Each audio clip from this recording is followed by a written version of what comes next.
Hello and welcome to the Thoughtful Realtor podcast. I'm Kenny Gong. I'm Cliff Tsang, and we are the founders and partners of Willamar Real Estate.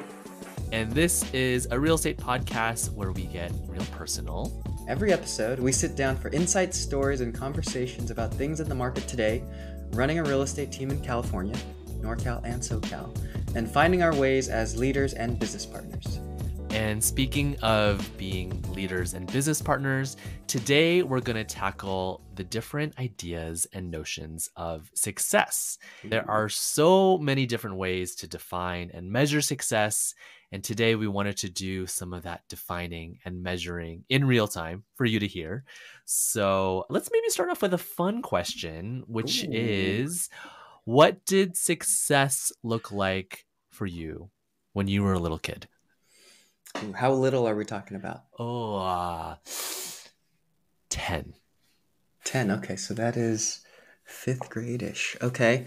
It's funny because I'm trying to think. I wonder if I even knew a definition of success at 10, but Yeah. 35, 36 now, reflecting as a 10. I think I had a very simplistic view of success, but I'm not saying that in a derogatory way at all, because I was really happy. I think it was just based on fun, doing what was most fun at all times, and then also trying to do well in school. Those are really the only two things that I thought about at the time. Yeah. What about you, Kenny? You know, what's coming to mind is that I always attributed success, even from a very young age, to a job. And I remember even, and I think maybe it was because in school, there was a lot of, what do you want to be when you grow up? What'd you say? What was the answer to that? Well, you know, I had a list, probably about 10 of different professions that I wanted to be. There's two that I'll mention. One was a neurosurgeon, because I watched a soap opera that was in a hospital. And because of that, I was like, oh, I want to be a neurosurgeon. And then I also remember watching The Parent Trap with Lindsay Lohan, and her dad was a vineyard owner. And so because I really liked that movie, I wanted to be a vineyard owner. So it didn't correlate to anything that I was actually passionate about, but I associated from a young age deriving success from the thing that you did professionally. So yeah, I think that as a 10-year-old? As a 10-year-old. I'm now just thinking about it. From a very young age, I always thought about what kind of business I wanted to have. And I always wanted to make things and sell things. I remember going to the library and getting all of these books on candle making, because I wanted to have a candle making business and sell my candles. And this was probably when I was 9 years old.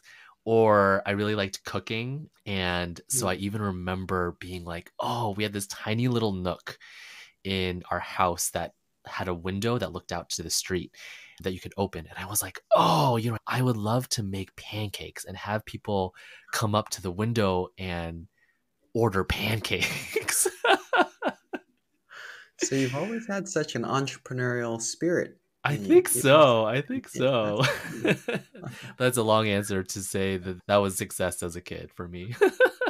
So then how has the idea of success changed over the years, and how has it evolved? You know, I don't think it's changed. It hasn't evolved. I think it's just evolved. Are you still dreaming about selling pancakes through your window? No. But sometimes, actually, do I think about selling pancakes? I think there's something about creating a meaningful life through your profession and the things that you do. Yeah. That's incredible. That's really cool. And seeing that you had such an inspiration from such an early age till now, it makes sense. There's that through line all the way across. Yeah. For me, it's been evolving and changing, because I think, as I mentioned, it was a simplified view of success before. And then I think after college, I started to just be much more pragmatic in how I thought about success. I think it was still simple, because it was just much more financially driven. Just thinking that there's a measuring stick in terms of, I don't know, income and how much money you had saved up. That was one big barometer of success for me. And then now, as I've gotten older, I think more about balance. I actually think There's a lot of people in one of my first jobs that are maybe still stuck in that career. And I use stuck because I think they would agree that they're still stuck in it, handcuffed by the financial aspect.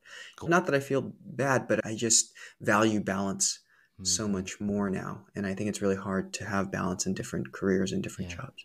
And now that we have a baby on the way too, that's really just been top of mind of like, what example do I want to set to my children? And I think balance is one of those themes that's really important to impart to the next generation. Yeah. Let's dig in and get real specific about balance. What does balance look like? And it could be, work-life balance, work-life harmony, that kind of thing. But I wonder, I know that there's something even deeper in how you can define that balance. Maybe you'll help me uncover it. So that is evolving too as well, because I used to think balance was like each day, each week feeling balanced. You have your balanced meals, you have your plate of veggies and even your diet, and then you get your 8 hours of sleep. And that means you only did 8 hours of work. And each day was perfectly balanced. And I think this was a Brandon Turner thing, the Bigger Pockets real estate podcast host, but he talked more about zooming out and feeling balance in maybe a year. And what I mean by that is the nature of some jobs, like as a real estate agent, you're going to have weeks or months that are just really, really intense. And those might not feel balanced. But if you take a November, December and have those be more relaxed times generally, and, just taking more of a holistic view on balance versus trying to thread it through the needle every single day and then being frustrated if you don't get it in that sense. So I'm trying to have more balance in that sense, just like a zoomed out balance. And I've been feeling that. It's taken a few years in this career, but I'm starting to feel that more now because I think it's very natural for real estate agents early on to just be hard charging, never know when to put down your phone, never know when you can't be available for a client. And that leads to burnout, the opposite of balance. I'm curious to know, when you think about easy, restful, balanced Novembers and Decembers, is your phone really off? How has the evolution of your relationship to your phone and your relationship to work changed as you've evolved this definition of balance? That is an evolving process as well, because I would say in old jobs that I've had, the Sunday scaries are a real thing. You're on Monday through Friday, and then Friday you clock out, and then Friday through Sunday, you're a completely different person. You're just completely unplugged, you feel untethered, and you're free. And then Sunday night comes and you're just dreading that first Monday meeting. And for me, this is a job or career that I've really enjoyed, and I've loved so many aspects of it. To answer your question, I don't really ever fully unplug, but I think I'm okay with that. Yeah. That's what I mean by the balance has been evolving, because early on I was like, is that wrong that I can't unplug when I'm taking 2 weeks off for vacation? And I get actually anxious not checking a little bit and being a little bit plugged in. Maybe that's a weird quirk with myself, but I'm okay with it. I feel very balanced. Recently, Misan and I were in Japan. I was doing an hour or two of work every day, checking emails, just being plugged in. I felt really, really great. It was still very, very recharging for me. Yeah. What about you? And I wonder if you have a definition of balance, or is that something that's on your mind as well when it comes to success? I never actually get to think about this kind of stuff, so I'm thinking about it on the spot. I think for me, balance is, I think it does go back to what 10-year-old Kenny would think, which is just that the balance is not necessarily off mode and on mode. It's more, am I doing the things that give me joy and that I'm passionate about? Is there a balance of how I'm spending the time? And the balance is, am I doing things that feel nourishing? If I'm doing something that feels really nourishing and that I'm passionate about and that I feel good at, I don't mind spending a lot of time doing that. And so the balance is not, am I off or on? It's more so, what's the balance between doing things that are truly, truly nourishing and doing things that maybe just I have to get done, but may not necessarily be super nourishing to me. Finding that balance has also been, that's my evolution for what balances look like. How does that connect with your thoughts on success then? Because I think we've talked a lot about career-oriented success. Naturally, there's going to be things that are not nourishing in someone's work day, work week, or things that are not joyful. Yeah. Does that then mean it's not successful to be doing those? Or how do you think Yeah. about those tasks that are not nourishing? There's a ratio, right? Before it was if I have spent 10% of my time doing nourishing things, that feels successful. Now it's like, okay, if I feel like I'm doing 50% of things that are nourishing, like that feels Mm, successful. Or am I spending my time doing even more than that? And I think that has been such an important part of how I've structured my life nowadays, is to feel like I have the spaciousness to be able to dedicate time to mm, doing things that feel nourishing, or that I've structured my professional life. Coaching and mentoring is so nourishing to me. I have been able to incorporate more of that into my everyday life. So because I can do that more, that feels like a step forward towards more success. And because we now have an incredible team, and now that we've built more structures and aligned differently on all the things that need to get done, there are so many things that are not nourishing to me that I do not have to do that get done by other folks on the team. And of course, there's the balance between things that I'm not nourished by, but I just do anyways, and that's totally fine. And I'm okay with that. And finding all of those ratios, I think, is success for me. mm. Yeah. That's good to hear. I'm curious about this question, which is, who are the people around you that you deem successful? And what makes them Oh, successful in your eyes? oh, that's a really good question. Who are the people around me that I think are successful? I always think about my dad, and the reason why I think he's successful is for so many things. I think he has built an incredible life for his family and was able to find things that allowed us to live a really good life, and allowed him to build his life, build his wealth, build generational wealth. And I think that is successful. And also, through it all, he has found work that he loves doing. Mm, And he is 76 years old and still working full time, and will need to work full time as long as he possibly can because it keeps him energized, it keeps him going. And he just, it's stressful work. He does real estate as well and property management, but he has found his way into it and has found joy and love for that work. And because of that, he wants to do it forever. And mm. that feels like success. That's awesome. Yeah, your dad has such a youthfulness to. So I'm guessing that there was probably some connection there of you identifying that success is related to finding purpose and joy in work by seeing your Yeah, dad go through that I and think find so. that for himself. Yeah. And he's always been an entrepreneur. I can remember him being like, hey, should we buy a franchise for this ice cream shop, which we did not end up doing. But that was always part of how I grew up, is seeing that there's this amazing alchemy of creating something from scratch and then being able to, what we know as monetize now. We didn't say that word 30 years ago, but it was monetizing things that you created value out of. And I think seeing that was definitely a model. Yeah. What about you? I've gotten a lot of inspiration from my dad. I think I've talked about that in past podcasts. Just the entrepreneurialness and the franchise example that you shared was something that reminded me of my dad, always thinking about new business ventures.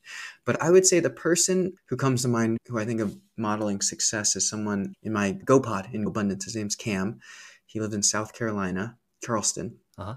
And when I think about balance, I just feel like he's someone who has Mm, found that balance. He has two young daughters. You can just tell the thoughtfulness that he has about being a dad.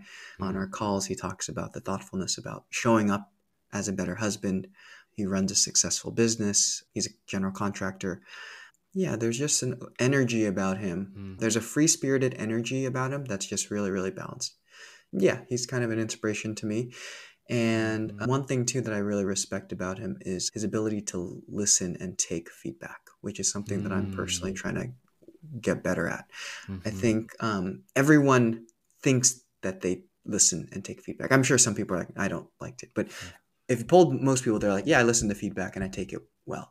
That's what everyone thinks, but there's levels to it, and I Mm-hmm. think he's someone who actually takes it to heart, takes action, commits to change, and you just see him over time, over years, just really change and evolve as a person because he Because trusts of the that people around feedback. him.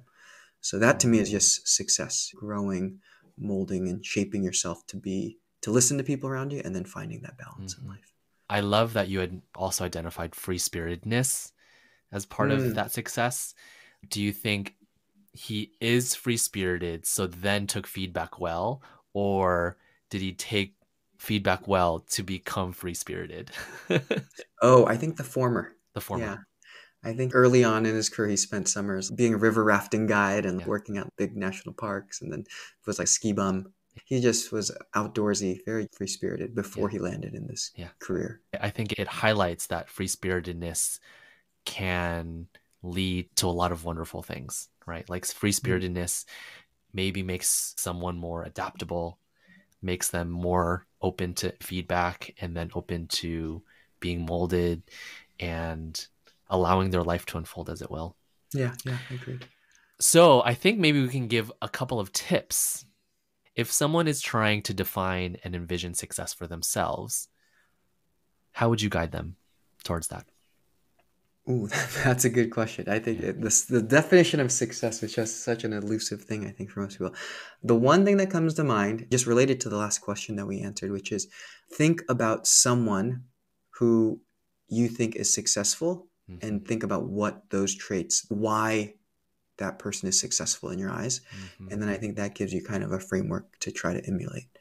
Yeah, that's the one that comes to mind. What about you, Kenny? I would say, I don't know if this is a cop-out answer, but what I would say is to live life and then reflect, to allow yourself to live life as naturally and organically as you can, and then to find moments when you're really retrospective and really introspective.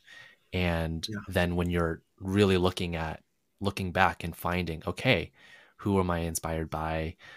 What has come up in my life that may point to what my definition and vision for success is?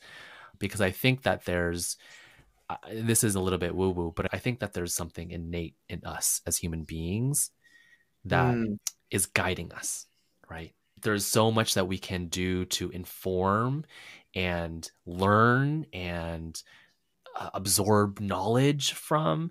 And there's also a lot inside, that instinct that we have inside. There's something internal, right? There's some spark. And I think doing that work of absorbing a lot of information and reflecting on what's inside is huge. And I think the only way to do that is learning a lot and committing to education, but then also allowing yourself to live, allowing your mind and body and spirit to go where it will, and then to use that as instruction for how to move forward. I don't think that's a cop-out. I think that's a really good answer. Yeah, I think it's hard, though, I would say, in my own personal journey with that. I agree. There's some inner guidance that you can follow, and it's best to be guided by yourself for your definition of success, because ultimately that definition of success should just come from yourself. But I've also found it's incredibly difficult. Maybe I just haven't been able to block out all the thoughts, the cliches of define your own path and that'll be successful, or don't listen to what other people say about you. It's your life. I understand all the intent behind that. Maybe I just need to put in more of the work. But I think you're right. That is where you find true success, is like living your life and then being guided by your own light and where you want to go. Yeah. It's like, how do you actually allow yourself to find your own way with intention and with inspiration from other people? I love these kinds of juicy conversations because it also allows us to step up and step outside of the daily grind to check in with ourselves and ask ourselves, are we on the right path? Right? This would be such a fun episode to bring in our team as well, or topics similar to this, because I agree, these more heartfelt topics, they're really good discussion, and it's a really good way to get to know people too. Yeah. Cool. Awesome. Should we end there? Yeah. Do you want to do the outro? Sure. I really enjoyed this one, and this was just such a fun topic to chat about. It's always so great to share and learn each other's vision of success and how those visions can change and evolve. I know you all have some things to share about your own visions of success, so please let us know your thoughts. We'd love to hear from you, any comments that you have about this episode. As always, you can find us at willamar.com or on Instagram at thoughtfulrealtor, or you can just reach out to us directly. And if you haven't already, please hit that subscribe button and leave us a review. We read each and every one of your reviews and have always appreciated when you share the love. So thank you so much for listening, and until next time, bye. Bye.